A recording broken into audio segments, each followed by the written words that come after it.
আসসালামু আলাইকুম। দেশি কুকিং উইথ নাফিজা চ্যানেল থেকে সবাইকে স্বাগতম।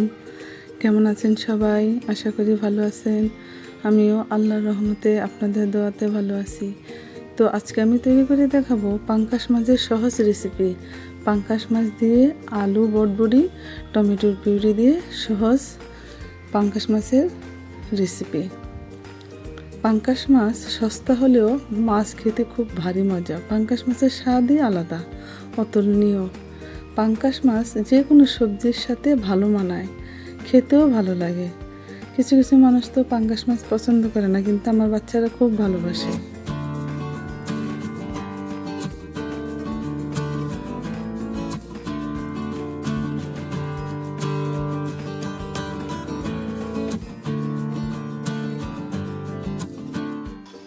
সহজে রেসিপি দেখার জন্য সবাইকে আমন্ত্রণ জানাচ্ছি। শুরুতে দিয়ে দিলাম তেল। এখন একটু তেলের মধ্যে হলুদ ছিটিয়ে দিলাম, তাহলে মাছ দিলে তেলটা ছিটে গায়ে আসে না। তো আগে থেকে লবণ, হলুদ, লেবুর রস দিয়ে আমি মাখিয়ে রেখেছিলাম মাছ, এক এক করে দিয়ে দিলাম তেলে। তো এখানে একটা টিপস হলো, যে কোনো মাছের মধ্যে আপনি নুন হলুদ দিয়ে মাখালে একটু লেবুর রস দিলে মাছের একটা কাঁচা কাঁচা গন্ধ ভাব থাকে না। তো উল্টে পাল্টে ভেজে নেব মাছগুলো উঠিয়ে নিলাম। এই পর্যায়ে আমি দেব পেঁয়াজ। একই তেলে পেঁয়াজ দিয়ে দেব।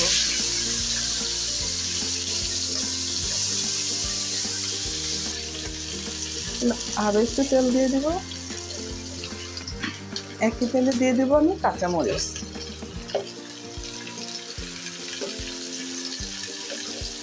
কাঁচামরিচটা পরিমাণে একটু বেশি দিয়েছি, কারণ মরিচগুলো বেশি ঝাল না, ঝাল কম, তাই একটু মরিচটা বাড়িয়ে দিলাম। পেঁয়াজ আমি বেশি ভাজবো না। মরিচ ছাড়া বাকি উপকরণ আমি একটা বাটিতে গুলে নিয়েছি। ঢেলে দিলাম মশলা, ভালো করে কষিয়ে নেব।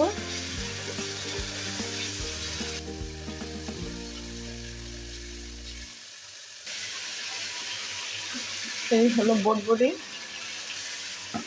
আর এই হলো আলু। আলুটা আমি আগেই দিয়ে দিব। আলু বটবটিটা বেশি বয়েল করবো না, তাহলে কালারটা চেঞ্জ হয়ে যাবে।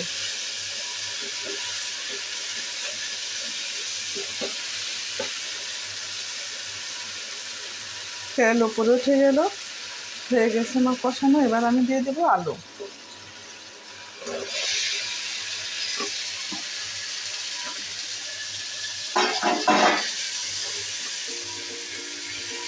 দিয়ে দেবো সামান্য পানি।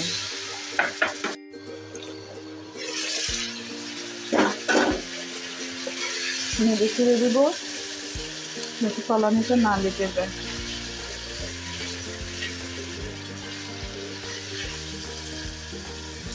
এবার আমি বটবটিটা দিয়ে দেব। আসলে সবজি বেশি বেশি খাওয়া শরীরের জন্য খুবই ভালো। আমরা ভাত কম খাবো, সবজি বেশি খাবো, স্বাস্থ্যের জন্য ভালো। এবার ঢাকা দিয়ে দিব, কিছুক্ষণ পর নেড়ে দিব। আরো কিছুক্ষণ হবে।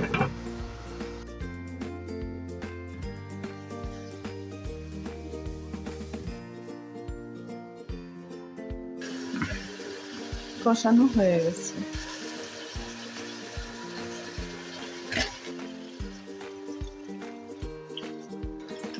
দিয়ে দিলাম পানি। আপনার আলুটা সিদ্ধ হয়ে গেছে, বটবটিও বয়েল হয়ে গেছে।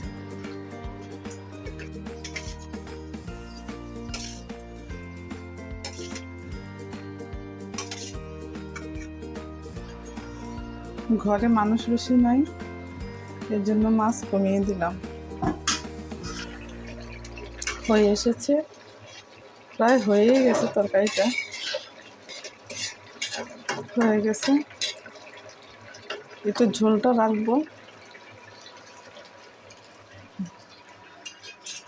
দেখুন হয়ে গেল আলু বটবড়ি দিয়ে পাঙ্গাস। আসলে হাতের কাছে যা আছে তাই, এটা আছে ওটা নাই, ওটা ছাড়া ওটা হবে না তা না। আর আপনার রেগুলার নিত্যদিন হাতের কাছে যা আছে ওগুলো দিয়েই আপনার হয়ে যায়। হয়ে গেল আলু বটবটির পাঙ্কাশ।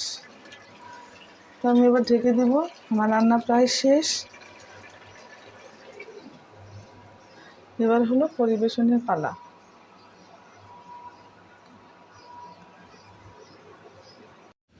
মাত্র ঘরে থাকা 3টি উপকরণ দিয়ে হয়ে গেল আমার দুর্দান্ত মজাদার পাঙ্কাশ মাছের এই রেসিপি। আলু পটপটি টমেটো দিয়ে বানিয়ে ফেললাম লোভনীয় মজাদার পাঙ্কাশ মাছের তরকারি। আসলে পাঙ্কাশ মাছ খেতে খুব সুস্বাদু হয়, খেতেও ভারী মজা লাগে। কাটা কম, বাচ্চারাও পছন্দ করে। অনেক মানুষই তো পাঙ্কাশ পছন্দ করে না, কিন্তু কাটা কম হতে আমার বাচ্চারা খুব পছন্দ করে। তো আপনিও ট্রাই করে দেখুন পাঙ্কাশ মাছের দুর্দান্ত রেসিপি। তো আমার রেসিপি যদি আপনাদের ভালো লাগে আমার পাশে থাকুন, লাইক সাবস্ক্রাইব দিয়ে উৎসাহিত করুন। আল্লাহ হাফেজ, আসসালামু আলাইকুম।